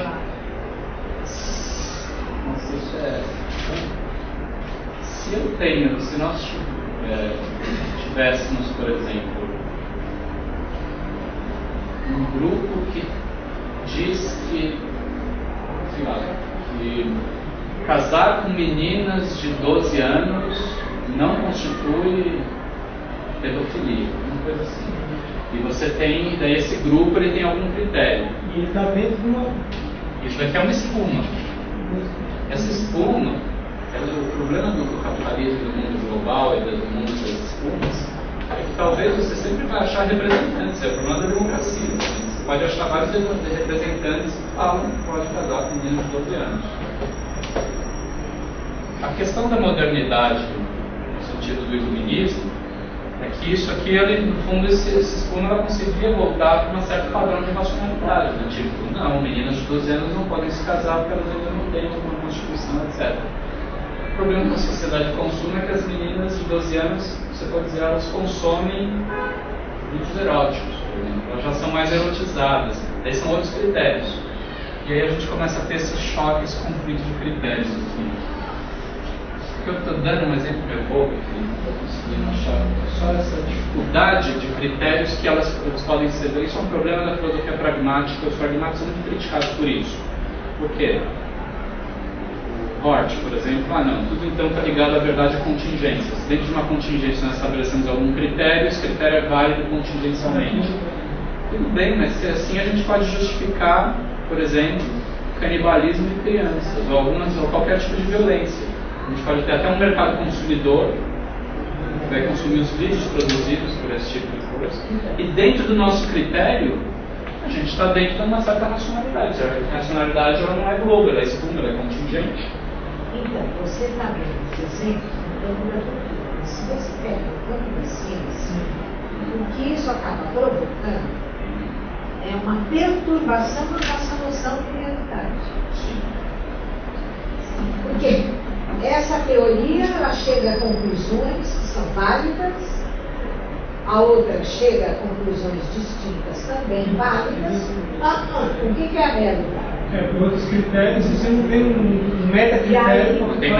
A hora que isso é transposto para o mundo da cultura, aí é que vira uma conclusão inacreditável. E aí querer justificar como faz no norte, não dá. Mas o bacana é que nas nossas teorias temporalizadas você dizia assim, não, que essa cultura está menos avançada que a outra. Então, está certo essa aqui. Você inventava um critério lá de cima, que era temporal. Que era temporal. Nesse tipo de exposição isso nem surge, não tem como você. Mas daí, por exemplo, tirar um meta-critério do chapéu. Assim, e é um outro problema da etnologia e da antropologia também. Que aí, como que é? Tudo bem, a mutilação clitoriana, tudo bem, porque daí é um critério, o culturalismo fez água já nisso. É uma ontologia deles lá. Uma ontologia deles, não, a ontologia minha está criticando a ontologia deles. E aí tudo bem, a gente entra numa guerra aqui então, porque essa ontologia não funciona. Só que o problema é que para entrar na guerra, ou para entrar no diálogo, seria preciso de um meta-critério. Vocês estão estudando meta-ontologia, né? De alguns autores de meta-ontologia, não. É uma ontologia barata dos realistas. Porque isso é um problema da chamada meta-ontologia. Quem chega em meta-ontologia são alguns ontólogos que trabalham com os que eu conheço. Ontologia formal, né? Lógica de... Então, eu acabei me aproximando um pouco mais dos analíticos. Então, os analíticos chegaram nisso aí. Só que as propostas teóricas não são. porque daí está muito nesse âmbito das espumas, porque não há uma meta-teoria possível para que dê conta. Você não está falando de metodologia no sentido matemático. Não matemático, mas... Atualmente está havendo uma confusão tão grande entre aquilo que eles chamam de ontologia na computação, na matemática, e aquilo que a gente está chamando de ontologia na filosofia. Não, mas tem o terceiro grupo, que é o que a gente está se referindo, que são teóricos, são filósofos contemporâneos que usam lógica matemática para tentar chegar numa tal de metodologia. Que englobaria essas ontologias regionais. Exatamente, mas aí não é regional porque não existe a plataforma central, porque não é a tradição do... isso é um debate bem lá do Klein, né? Da psicologia naturalizada. E eu estou caminhando assim devagar, porque é um terreno minado, é super difícil de pensar nisso. E tem muitos comprometimentos dos analíticos, pragmáticos, o que eu acho interessante. O Sloterdijk entra nisso por uma teoria morfológica, pelas esferas. Estou levantando só essa questão porque talvez isso seja uma potência das espumas. Potência epistemológica, mas que transcende o debate da filosofia da ciência, que vai para esses... dando uns exemplos. É um caso particular. É um caso particular, porque no fundo é o colapso de toda a racionalidade. Não tem racionalidade possível. Porque se todas as ontologias elas são válidas em si, porque elas são frágeis e elas se multiplicam. E é isso que a gente chega aqui no problema da infinitização. Porque se isso se infinitiza, cada critério desse pode legislar sobre o outro. Agora veja só, uma outra coisa, nós precisamos ser nietzschianos. Isso não é um problema, pode ser uma solução. Um grande desvio para explodir, é uma nova grande renovação, a humanidade, é contínuo. Isso daqui, talvez daqui 1000, 2000 anos, isso daqui vai olhar e falar, nossa, fizeram um roubo, eles se preocupavam com esse tipo de coisa. Não é o apocalipse. Não é o apocalipse. Tem que pensar do ponto de vista de um desvio, de uma transformação. O apocalipse a cada vez. Pessoal, acho que não deu para fechar, mas fechar não fechando, né? Desculpe, eu acho que eu deveria ter ficado mais no terceiro, começado pelo terceiro, o terceiro ficou no fim, e daí acabou. Mas acho que deu um panorama geral, funcionou? Maravilha. Muito obrigada. Obrigado, nossa, adorei isso. Que vocês estão estudando, nossa, está totalmente dentro das questões. Parabéns. Obrigada. E olha, preservem, é difícil, né, achar esses grupos que não estudam coisas assim tão legais, né? O nosso oásis. Mesmo. Oásis no deserto Vocês estão brasileiro. de parabéns, porque ó, mesmo a filosofia, né, lá na USP é difícil, às vezes há grupos que ventilam coisas novas, né? O Sloterdijk, eu, o meu amigo Juliano Garcia Peçanha, escritor, fez doutorado sobre o Sloterdijk, tem um professor lá em Sergipe, se não me engano, Franz Brust, e tem um professor chamado NB que estuda o cinismo. O Giacoia lê um pouco, está começando a ler na Unicamp, mas só interesse, ele não chega a estudar mesmo, assim, de verdade. Mas assim, é meia dúzia. O tradutor é o José Oscar Marques, que é um cara brilhante, mas ele é um kantiano. Ele é da Unicamp, ele tem um interesse pelo Sloterdijk, ele gosta do Sloterdijk, mas ele não estuda formalmente. Ele traduz, é um monstro tradutor, traduz em inglês ou alemão, mas ele não estuda. Comecei a mexer lá na USP, com isso cortaram minha onda. Então o Byron, né? Não, o Byron lá na USP. Ele o Byron. Ele indica o Sloterdijk, já estudou o Sloterdijk há um tempo, né? Mas daí cortaram da sua tese. Quem sabe ainda entra, por isso eu estou insistindo ainda, quem sabe eu não consigo colocar até o final. Insiste, né? Porque tenta, se for um Eles problema fecharam completamente, de ser né? execuível, não. Eu entendo, às vezes é uma questão mais técnica da tese. Técnica. Pegar uma obra de 3.000 páginas e colocar, eu vou usar o Sloterdijk na Se tese. demonstrar mais firmeza até o final, quem sabe ela entra. Mas tenta, porque Eu vale a tenho pena. sou influência do bairro que trabalhou. Aliás, eu fui para a escola por causa dele. Então ela trabalhou e ela ficou bem interessante o trabalho. Foi ele que foi o primeiro que me falou disso, né? Muito bem. Assim, Fragmentos, não ela pegou, ela foi do bairro, ela trabalha na escola, mas aí acabou. Sabe o que eu acho? Agora que está sendo produzido nos Estados Unidos. Então, nos Estados Unidos também acabaram de sair os dois, volume 2, 3. Foi um bom tempo só com o volume 1. Curiosamente. Sucesso nos Estados Unidos, aí a gente pega as rivadas. Exatamente. No Brasil é assim. Exatamente. Quando estourar nos Estados Unidos. A França esgotou o que tinha que dar. Onde tem mercado, né? E ele escreveu o Esfera 3 dele, ou seja, o intervalo entre o Esfera 2 é bem maior do que o intervalo entre os dois. Tem um motivo para isso? Eu não sei assim, exatamente. O que eu coloquei no encontro passado é que a hipótese que eu tenho é que a ideia dos Esferas, o plano piloto dos Esferas é um livrinho chamado No Mesmo Barco. Os 3 capítulos é praticamente Esferas 1, 2 e 3. Paleopolítica, política imperial e hiperpolítica. O subtítulo é só Ensaios de Hiperpolítica, né? Para tentando lançar esse termo hiperpolítica. É um livrinho delicioso de ler, bacana. E ali eu acho que tem os três. E esse livro é de 95. Vamos fugir nas datas.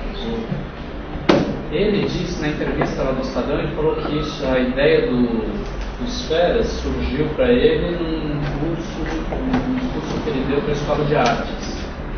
Eu acho que é mais ou menos nessa época do mesmo barco. Então ele deve ter tido, e daí depois de 2004, o Esferas 3.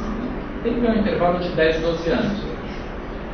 Então, é 98, Esferas 1, 2000, Esferas 2, 2004, Esferas 3. Mas eu acho que o projeto começou antes. Eu não acho que ele Mas era um projeto contínuo dos 3 desde o começo. Não foi uma coisa que ele escreveu com 2 e aí ele sentiu falta de escrever com 3. Não, já foi um projeto. Eu acho. No mesmo barco. Ensaios de Hiperpolítica. Hiperpolítica, ele está em português. Tem vários livros dele, eu acho que o Ir e Tempo é interessante, produção política. Então, traduzidos. O Ir e Tempo é interessante que o Zizek adora esse livro, né? Vive falando sobre um gênio, uma vida de direito. Engraçado, as pessoas têm que se imunizar, né? Não conseguem. Não, ele é de direito, ele é de direito.